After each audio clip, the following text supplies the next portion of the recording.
believers. Only a remnant all the way down through are those who are Israelites both of the flesh and Israelites according to the promise. What happens when you get to the church? How many unbelievers are in the church? Zero. Now there may be a lot of unbelievers in the physical, church, but in the true church of God, there are zero unbelievers. Just as in the true spiritual Israel, there are zero unbelievers. So we see then that there is a great difference in how we perceive these things if we don't keep those things separated out in our minds. We do begin to get confused. And Don knows exactly what it's like to be in a group of people that basically do confuse those things. And therefore we have, covenant children and everything else being promised when many of them never come to true, genuine belief, but yet they're considered to be part of the true church. It's because there's a mixing of the understanding of the physical nation of Israel and the spiritual nation of Israel, and then they take that and superimpose that same picture onto the church as well.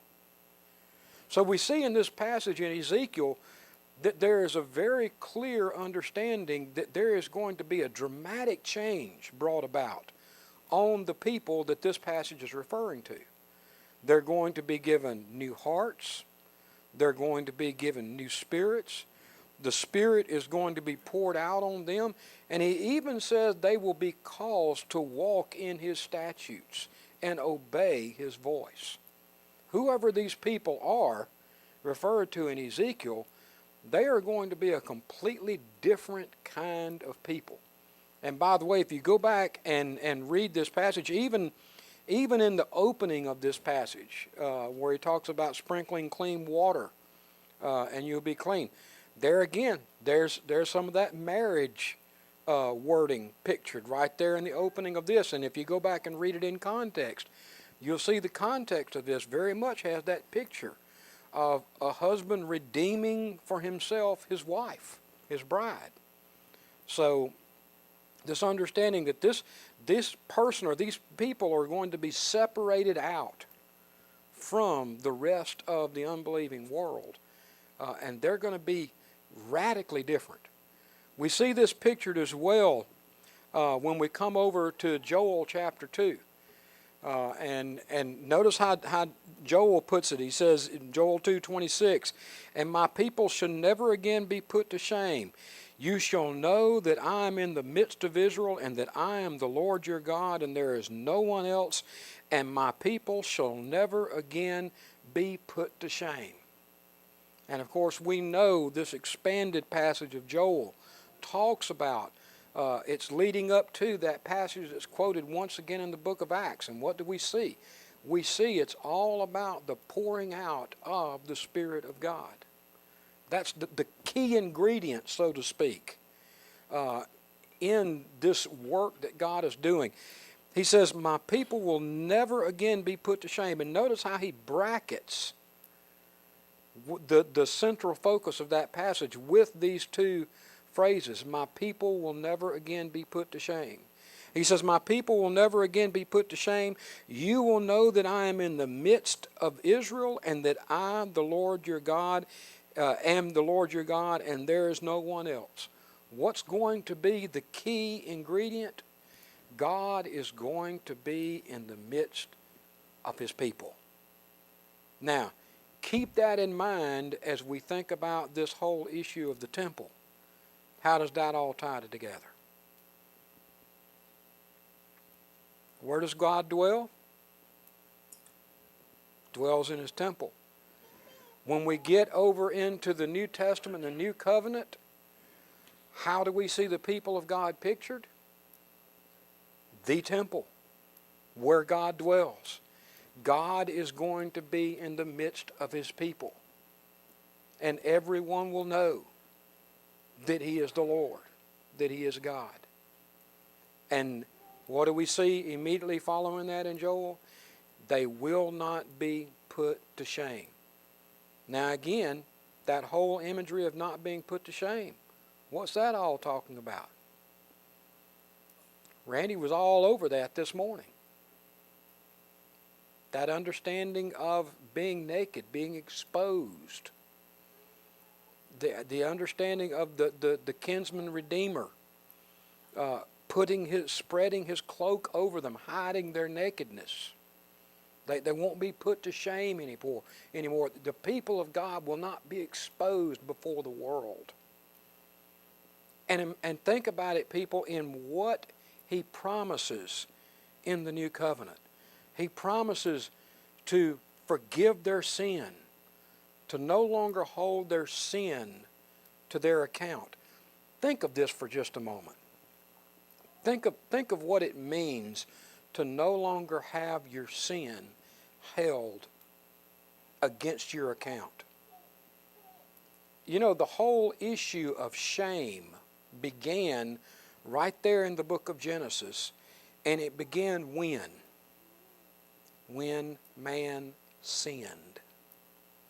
The whole understanding is that sin brings shame. It brings exposure. That's the whole idea of hiding ourselves, not only from God, but from each other. What do we do most of the time when we sin? Yeah. We try to cover it up, hide from it, blame everybody else for it.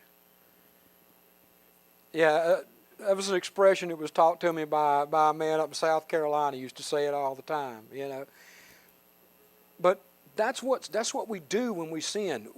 Our shame comes up over us, and we try to suppress it and hide it and cover it. But God is the only one that can genuinely cover our sin. He is the only one that can truly address shame. Shame is one of the big issues that men struggle with. And so God says in the beginning and the ending of this passage here in Joel, he says, my people shall never again be put to shame. He's saying, I am going to deal completely and totally with their sin.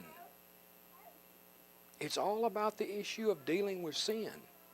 And it's done it's couched in the terms of marriage and in redemption. And the Spirit is going to play an absolutely vital role in all of this. Now, when we come over, well, let me go ahead and go to the next Joel passage. Notice now how he expands this as we continue on in this passage in Joel. And it shall come to pass afterwards that I will pour out my Spirit on all flesh. And your sons and your daughters shall prophesy, your old men shall dream dreams, your young men shall see visions. Even on the male and female servants in those days I will pour out my Spirit, and I will show wonders in the heavens and on the earth, and blood and fire and columns of smoke. The sun will be turned to darkness and the moon to blood before the great and awesome day of the Lord comes. And it shall come to pass that everyone who calls on the name of the Lord shall be saved. For in Mount Zion and in Jerusalem there shall be those who escape, as the Lord has said, and among the survivors shall be those whom the Lord calls. So we see directly connected with this issue of covering shame, and directly connected with the idea of God being in the midst of his people Israel. Who do we see? The work of the Holy Spirit. And notice, I've never caught this before until I actually read this paper by Gregory Beale, but notice once again what we see pictured here in Joel chapter 2. Where does it take place?